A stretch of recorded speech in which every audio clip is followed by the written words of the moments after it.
자, 이영작 박사님 모셨는데요. 문재인의 그 통계 조작이 하나하나가 엄청난 게 적나라하게 다 드러나고 있습니다. 네. 아니, 이 말이 되는 일입니까? 네. 아니, 거짓말을 넘어서 이제는 국가 통계를 조작을 하네요. 통계청 통계를 만지작거리고 네. 저들 유리하게. 야, 이런 짓을 벌이네요.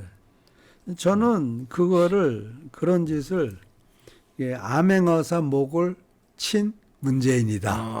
암행어사 목을 쳤어요. 암행어사 목을 친 거네요. 네, 네. 그리고 임지연 서강대학 교수가 어저께 조선일보에 글을 썼는데 제목이 망국, 나라가 망하는 네. 망국으로 가는 길은 거짓말로 포장되어 있다. 이 네. 문재인 정권의 거짓말로 망국 길을 인도하는 거죠. 네, 그렇게 하고 있다. 일로 와라. 글을 썼거든요. 근데 이제 보세요. 선조가 임진왜란이 앞서서 통신사를 보냈잖아요. 네. 그때 이제 황윤길이하고 황윤길이 정사, 네. 김성일이 부사로 갔어요. 갔다 와서 황윤길이가 이 풍신수길이 도요토미 히데요시가 이게 보통 놈인 것 같지가 않습니다. 아무래도 쳐들어올 것 같습니다. 김성일은 쥐새끼 같은 놈이 뭘 하겠습니까? 근데 나중에 결국 김성일이 그런 얘기를 했다고 그러더라고요. 자기도 황윤길과 같은 의견이었다. 이 김성일이라는 사람들 옛날에 과거 합격하고 그런 사람이 모르겠어요. 똑똑한 사람인데. 정사 부사로 갈 만한 이 사람은 말하자면 김성일은 서인이었고 황윤길이가 동인이었다고 그러죠. 그렇지만 동인 서인을 대표하는 사람들이니까 굉장히 똑똑한 사람들인데 김성일이는 알면서 거짓말한 거예요. 그렇죠. 예. 그 거짓말로 인해서 임진왜란이 일어난 거예요. 지금으로 말하면 그 통계 조작 같은 통계 거죠. 조작하고 똑같은 거예요. 그런 거죠. 예. 그래서 내가 이 임지연 교수가 한 말하고 임지연 교수가 김성일이를 인용했더라면 어땠을까 하는 생각이 들더라고요. 더 싹 와닿았을 텐데. 딱 와닿게. 예. 네. 그러니까 거짓말을 하면은 나라가 망국으로 가는 거예요. 네. 근데요, 우리 역사에 암행어사가 있었잖아요. 네. 박문수라는 암행어사가 우리 어릴 때 유명하죠. 됐던 가장 유명한 사람이죠. 어사 박문수. 네. 어사란 사람들은 이 자맹을 하면서 백성의 소리를 듣고 저작거리의 소리를 듣고 그리고 왕한테 보고하고 또 정말 이 탐관 오래는 그 자리에서 처벌도 할 수 있었고 이제 그런 권한이 있었단 말이에요. 근데 예를 들어서 암행어사가 어느 탐관 오리를 쳤어요. 네. 근데 이게 왕하고 이렇게 뭐가 있는 사람이라고 그래요. 그 탐관 오리가. 네. 그래서 이제 와서 이제 보고를 하는데 제가 했습니다. 야 이놈아 하고 목을 칠 수 있다고요. 내 사람인데 네가 어떻게 그걸 그렇죠. 쳐. 네. 그래서 암행어사가 목이 달아났어요. 네. 그리고 다시 암행어사를 임명했어요. 네. 그 다음에 어떻게 되겠어요? 그 암행어사는. 그럼 뭐 아주 반대로 이제 왕의 비유에 살살 맞게 맞춰가면서 반대. 하겠죠. 네. 근데 그 고을은 이제 망하는 거죠. 그 고을. 네. 네. 아니 그 탐관오리가. 그것뿐만 아니고 나라 전체가 탐관오리가 달인하는 거죠. 예. 근데 현대 암행어사가 통계예요. 네. 그렇죠. 통계는 길거리 저작거리 들리는 소리를 체계적이고 객관적으로 과학화하는 작업이 통계예요. 그러니까 내가 어떤 소문을 듣잖아요. 네. 이 소문의 진실 여부, 허위 여부를 따지는 방법 여러 가지가 있는데 저작거리에서 들리는 소리가 있어요. 길거리에서 들리는 소리가 있어요. 민중의 소리가 있어요. 이런 소리를 어떻게 객관화해요? 객관적으로 판단을 할 수 있어야 되는 거 아니에요. 그게 이제 그게 통계죠. 통계. 그게 통계. 그래서 통계라는 말은 통치 계량학이에요. 계량. 통치 계량학. 네. 그게 통계학이에요. 그래서 통치를 위한 계량학이 통계학이에요. 그 중국말로 그렇잖아요. 그 영어로는 statistics에 statistics의 state이 뭐예요? 국가 아니에요. 그죠. 그 ISTICS는 학문이란 말이에요. 국가 학문이에요. 국가를 통치하기 위한 학문이 그거예요. 그래서 통치를 위한 계량학이다. 근데요, 독재 국가에선 통계가 정확하지 않아요. 지가 통치하니까 독재자가. 네. 예를 들어서 지금 중국의 시진핑은 실업률을 발표 안 하잖아요. 네. 발표할 수가 없어요. 그 분식 통계를 발표를 하잖아요. 그럼 이 통계라는 건 상식이라고 그랬잖아요. 네. 상식을 수치화하는 거란 말이에요. 네. 근데 정부에서 발표하는 거하고 내가 몸으로 느끼는 상식하고 다르잖아요. 네. 그럼 이 통계는 죽은 통계예요. 이거는 쓸데없는 통계예요. 그러니까 시진핑은 적어도 그 정도는 아는 것 같아요. 그러니까 통계를 발표를 못하게 했지. 그 얼마 전까지는 또 조작한 것도 있었습니다. 네, 뭐 조작한 것도 뭐 네. 있겠죠. 네. 그러나 아무튼 지금 발표를 네. 못하고 있어요. 그리고 민주주의 국가는 통계가 아주 바탕입니다. 네. 모든 걸 통계에 의해서 나라 정책을 결정을 하거든요. 그래서 민주주의 국가의 미국이나 영국이 통계학에 세계적으로 가장 발전을 했어요. 네. 그리고 그 통계를 보고 기업들도 어떤 디시전 메이킹을 해요. 그렇죠. 기업 결정을 하고 앞으로 기업이 나갈 길을 결정하는데 미래 설계를 그 하고, 통계가 예. 굉장히 중요한 역할. 국가에서 만들어낸 통계를. 네. 그 국가 통계를 믿고 기업이 계획을 하고 그걸 한단 말이에요. 그래서 미국에서는 해마다 6월 달부터 전 세계 곡식 금년에 얼마만큼 전 세계에서 곡식이 생산될 거라는 것을 6월 달부터 매달 발표를 해요. 그러면은 그게 이제 그래서 한 11월, 12월 되면 굉장히 정확해지죠. 그러니까 그때는 좀 부정확해지면 시간이 갈수록 정확해지죠. 그 통계 수치를 보고 곡식상들은 계획을 세우고 정부도 계획을 세우고 뭐 국민 건강 통계, 인구 통계 이런 거를 보고 결정을 한다고. 네. 그렇기 때문에 기업도 그 통계를 보고 해야 돼요. 네. 근데 그 통계가 조작되면 조작되면은 어떻게 해요? 그러니까요. 네. 그리고 중국에서는 지금 통계 발표를 못 하고 있잖아요. 그러면은 기업들 완전히 깜깜이에요. 이게 어디로 가는지 몰라요. 네. 기업이 국민들도 그렇고 기업도 그렇고 정보기관도 그렇고 어떤 결정도 할 수 없는 거예요. 그러니까 위만 쳐다보고 있는 거예요. 그래서 이 통계라는 것은 나라의 근본이에요. 네. 근데요, 데이터 토처링이란 말 들어봤어요? 데이터를 고문한다. 데이터를 고문한다. 네, 데이터 토처링. 글쎄 어떤 의미? 그런 말은 못 들어봤죠. 네, 못 들어봤습니다. 데이터를 고문을 합니까? 내가 통계학 이거 전문가니까. 조작하고는 또 다른 것 같은데. 네. 고문을 해요? 통계 데이터를 고문하면은 내가 듣고 싶은 통계 수치를 만든다는 의미예요. 그러면은 통계 고문을 수치 해서 네, 그 어떻게 해요? 책임자를 바꾸고 이게 문재인이네. 문재인이 한 짓이네. 자료 수집 방법을 바꾸고 또 분석 방법을 바꾸고 계속 이런 짓 하다가 하면서 내가 원하는 수치를 만들 때까지 계속 바꿔대는 거예요. 마치 자백을 하게끔 고문을 해서 막 강제로 허위 자백을 하게끔. 그렇죠. 그걸 데이터 토처링이라는 거예요. 그러니까 미국에서도 데이터 토처링 하면 그걸 잡아내는 거죠. 그걸 잡아내요. 그걸 잡아서 굉장히 무섭게 처벌해요. 그래야죠, 그건. 엄청나게 무섭습니다.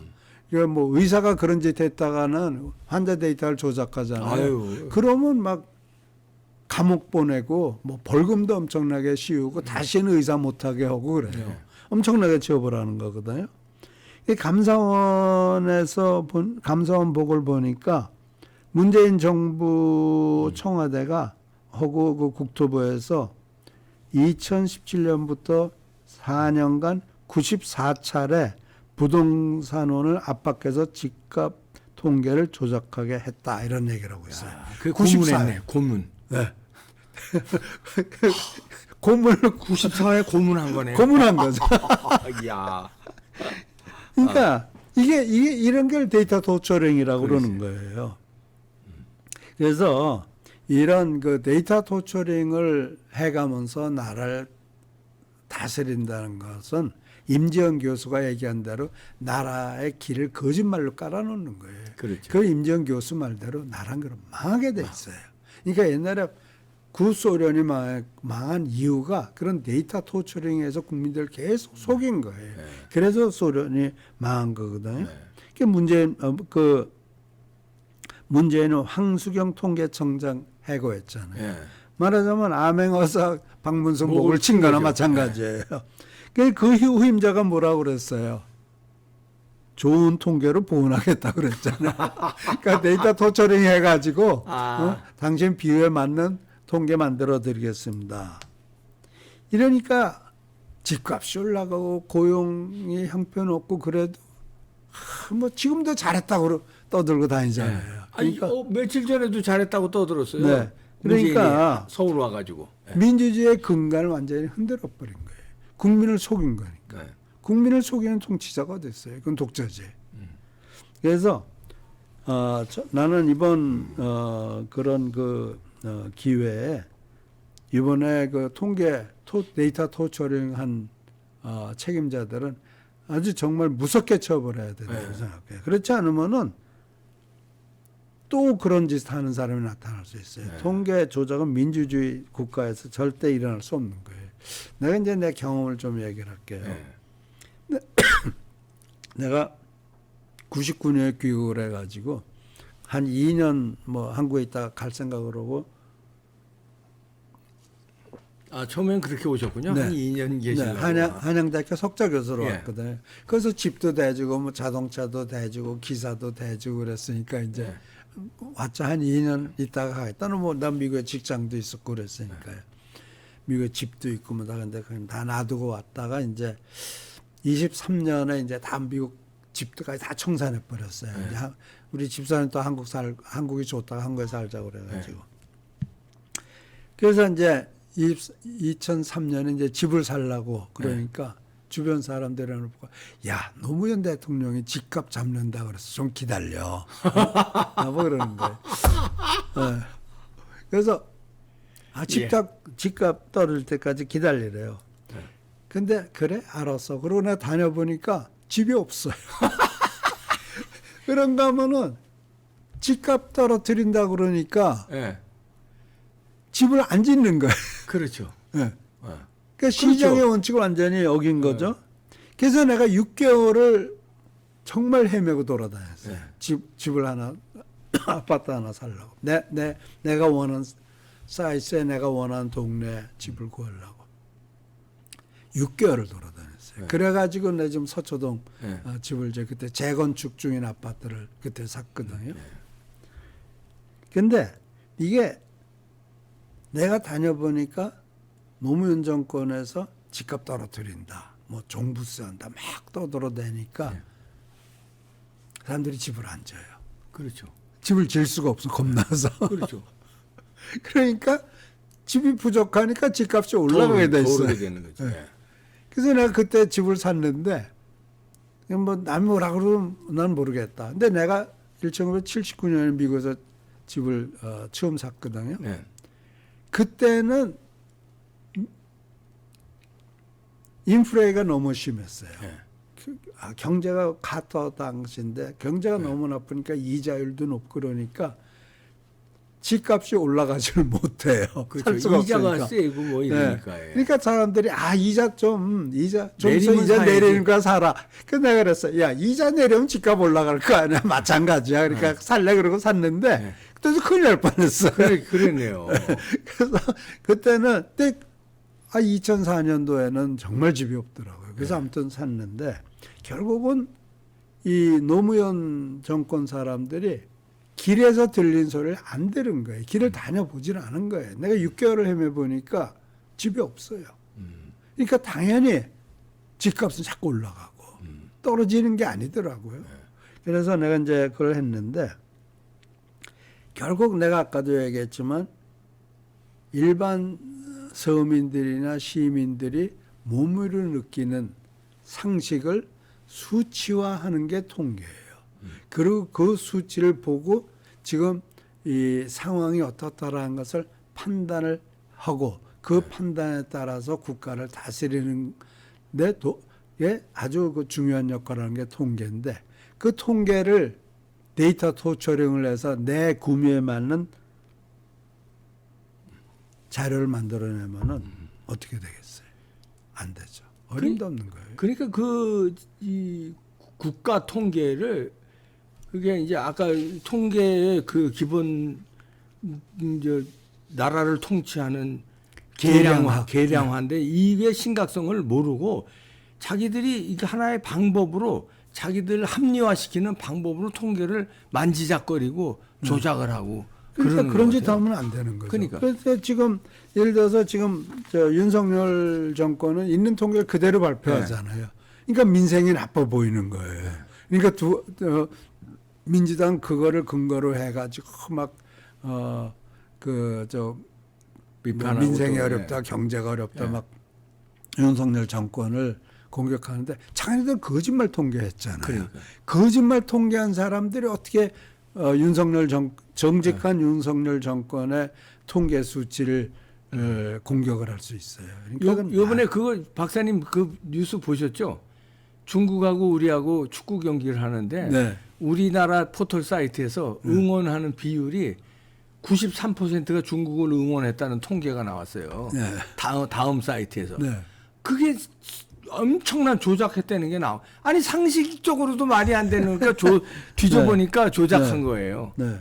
예, 그런 그 엄청난 짓들을 벌이니까. 그렇죠. 그러니까 뭐 그거는 그렇죠. 그건 우리 민생하고 관련 없는 건데 민생 통계를 그렇게 조작을 하면 어떻게 하겠다는 거예요. 그러니까 그렇게 조작을 저는 그래서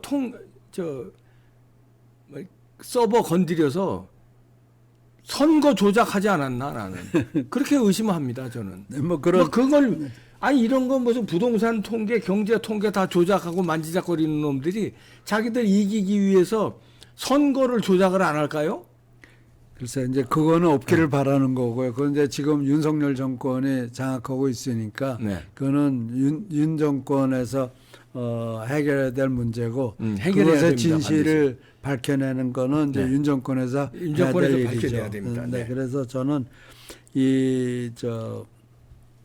얘기하고 싶은 거는 통계를 조작한 주범들은 아주 무섭게 처벌해야 그럼요. 됩니다. 그렇게 해야지 하다못해 선관위에서도 겁을 내고 이가 걸렸다면 골로 가겠구나 그렇죠. 라는 인식을 주게 되는 거란 말이에요. 그래서 이 통계 조작이야말로 망국으로 가는 길이다. 네. 그리고 정말 황수경이의 목을 치면서 그 다음에 나온 거는 대통령한테 아부하는 암행어사가 좋은 나온 통계. 좋은 통계 만드는 마사지 통계. 박문수를 목을 치면은 그 다음 암행어사는 아첨하는 그렇죠. 게 나오는 거예요. 통계청장의 목을 치면은 그 다음 통계청장은 그래. 살아남기 위해서 그렇죠. 하는 짓이 분명한 거죠. 네. 그래서 저는 정말 이번 그 통계 조작에 대해서는 우리가 엄격하게 다스려야 되지 그래야 않나 이런 되겠네요. 생각을 근간입니다. 국가의 근간. 엄격하게 다뤄주시길 바랍니다. 이영작 박사님이셨습니다. 감사합니다.